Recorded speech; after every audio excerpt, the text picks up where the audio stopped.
The previous video introduced the formula of difference of two squares. Difference means minus. Two squares, we have something squared minus something squared. And notice that b1 squared means b1 times b1. So we multiply two copies of b1. And similarly, b2 squared means b2 times b2. So in order to factor this, which means to find out what times what equals b1 squared minus b2 squared. So we try to think backwards. So how do we get b1 times b1? And notice the multiplication, the only multiplication is between the parentheses. So that's why we put a b1 in the first pair of parentheses and another b1 in the second pair of parentheses. We're going to get b1 times b1, which is b1 squared. And similarly, b2 times b2, that's b2 squared. And to get the minus, so positive times negative, that gives us the minus. And notice that when we multiply this out, if we check the answer, b1 times b1 is b1 squared. And b1 times negative b1, which gives us negative b1 b2. And b2 times positive b1, that gives us b1 b2. And these two cancel each other. And the last one, b2 times negative b2, that gives us negative b2 squared. So normally, when we multiply two terms by two terms, we're supposed to get four terms. But in this case, we only get two terms. The reason is these two terms and these two terms, they are special. What's so special? It's the first term, they are the same. The second terms, they are opposite of each other. We do have a name for these. We call them conjugates of each other. So you can call b1 plus b2 a conjugate of b1 minus b2, or b1 minus b2 a conjugate of b1 plus b2. So this concept of conjugate will be applied later when we talk about radical numbers. And also, if you're going to take calculus class, you will also use this concept. Okay, so because these are special, they're conjugates. After we multiply them out, the two of the terms will always cancel each other. That's why we only end up with these two terms, b1 squared and b2 squared. So this is the formula that we have to memorize. Now, let's see how we use the formula to do these three questions here. So the first thing we need to do whenever you get a factoring question, we want to make sure, we need to check which type it is. So usually we're supposed to check greatest common factor. And when we look at them, 4, 9, nothing in common except 1. We're not going to factor out 1 because it's not going to change anything.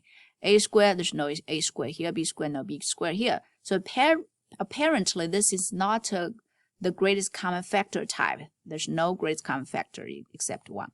So we're going to check whether it's the second type we learned, which is difference of two squares. And notice that, how do you check that?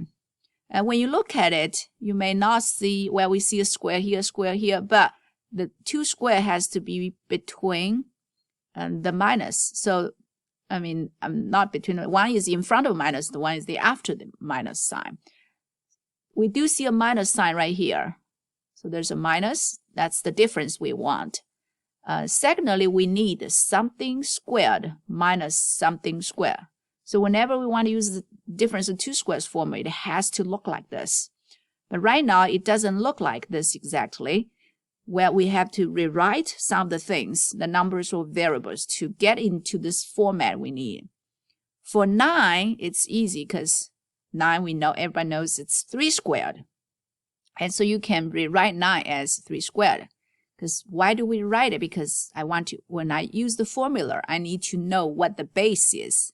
The base is base squared. So this, in this case, I know, okay, the second base is 3. And this, for the first one, we are going to reverse the exponent, the rules we used before.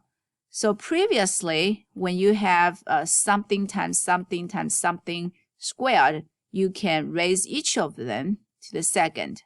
But now if you have something already worked out, you want to go back to find what raised to the second is going to give us 4a squared b squared. So we're going to think backwards. And notice that 4 is 2 squared. So if you raise 2 to the second power, you're going to get 4. And similarly, if you raise a to the second, you're going to get a squared. And if you raise b to the second, you're going to get b squared. So we can rewrite 4a squared b squared as 2ab parentheses squared. And we can double check to make sure we did do it right. Go back to use the exponent rules. One of them said is if you have product in the base, you can raise each of them to the power, which gives us 4a squared b squared. So that tells us 4a squared b squared is equal to 2ab squared. So now let's use the formula.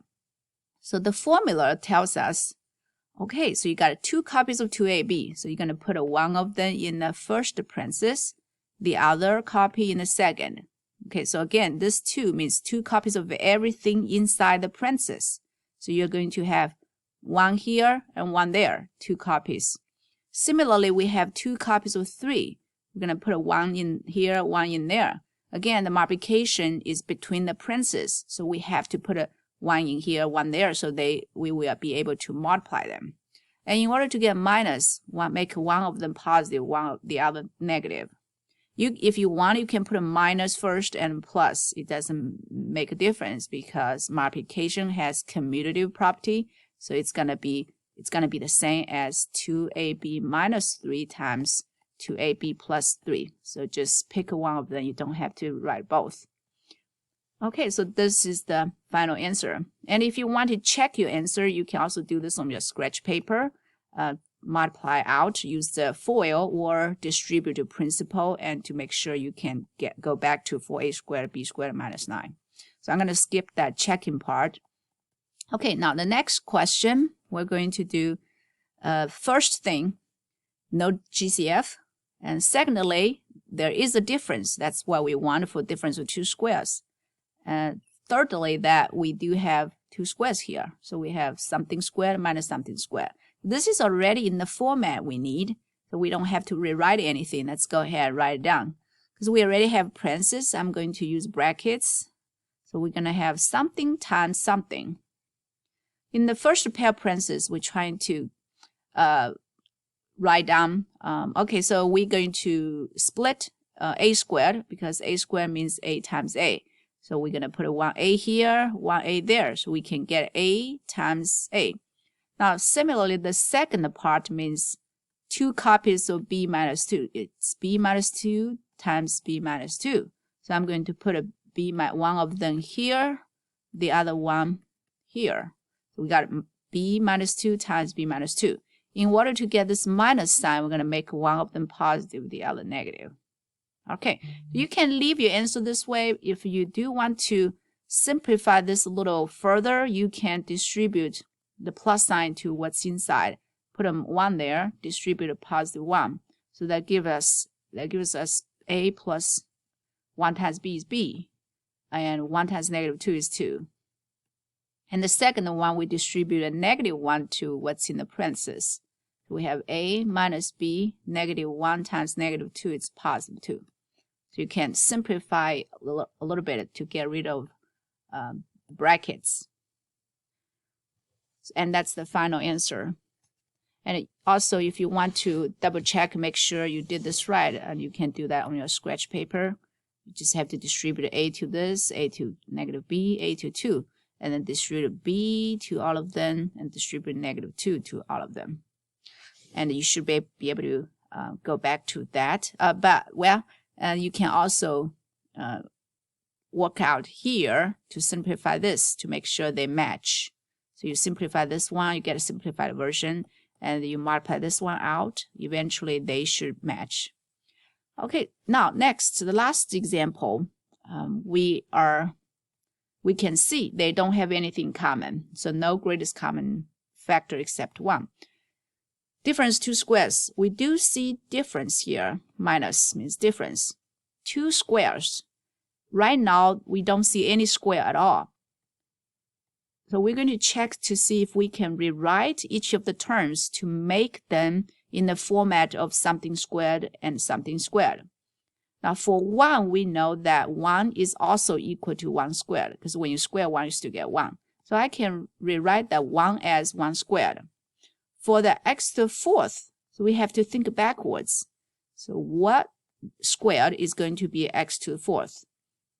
Now by the previous rules we learned, we know that x squared is going to be x to the 4th. Let me put the work here. So if you remember that when you have two powers right next to each other, you're going to multiply the powers, and that gives us x to the 4th. So here we're reversing it. We're trying to figure out what squared is going to be x to the 4th. And okay, so we found out it's x squared, and then squared is going to be x to the 4th. Now take a look at the format. That's exactly what we need. I'm going to change this to red color so we can see better. So this is difference of two squares. Now let's apply the formula of the difference two squares. So that's going to give us something times something.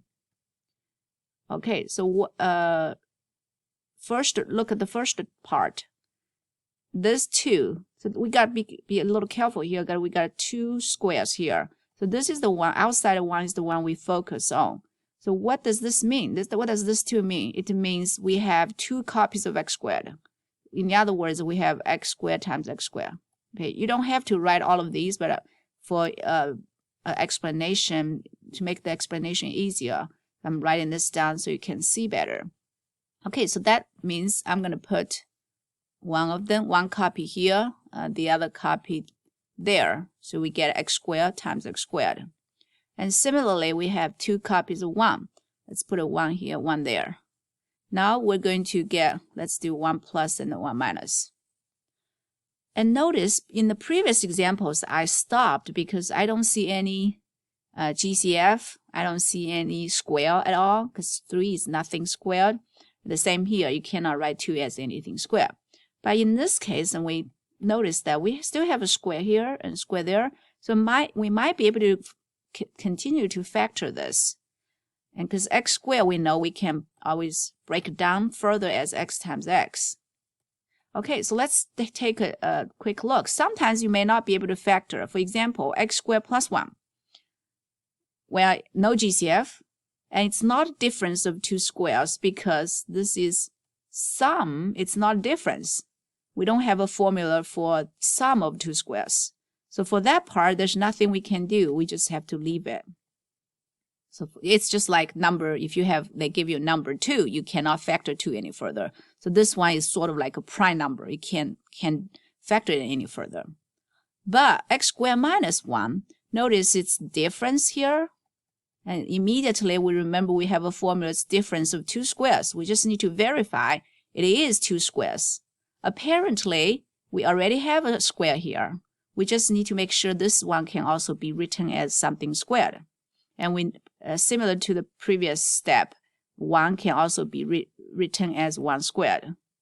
So now we have another difference of 2 squares. We can use the formula one more time. So sometimes you might need to use this difference 2 squares formula 2 times. So when I use the formula to break this down as 2 factors, we're going to have x times x. That will give us x squared. And 1 times 1, that's going to give us 1 squared, which is still 1. And we can put a 1 positive, 1 negative. And notice that this one cannot be factored. Of course, you cannot factor x, and that means this is the final answer.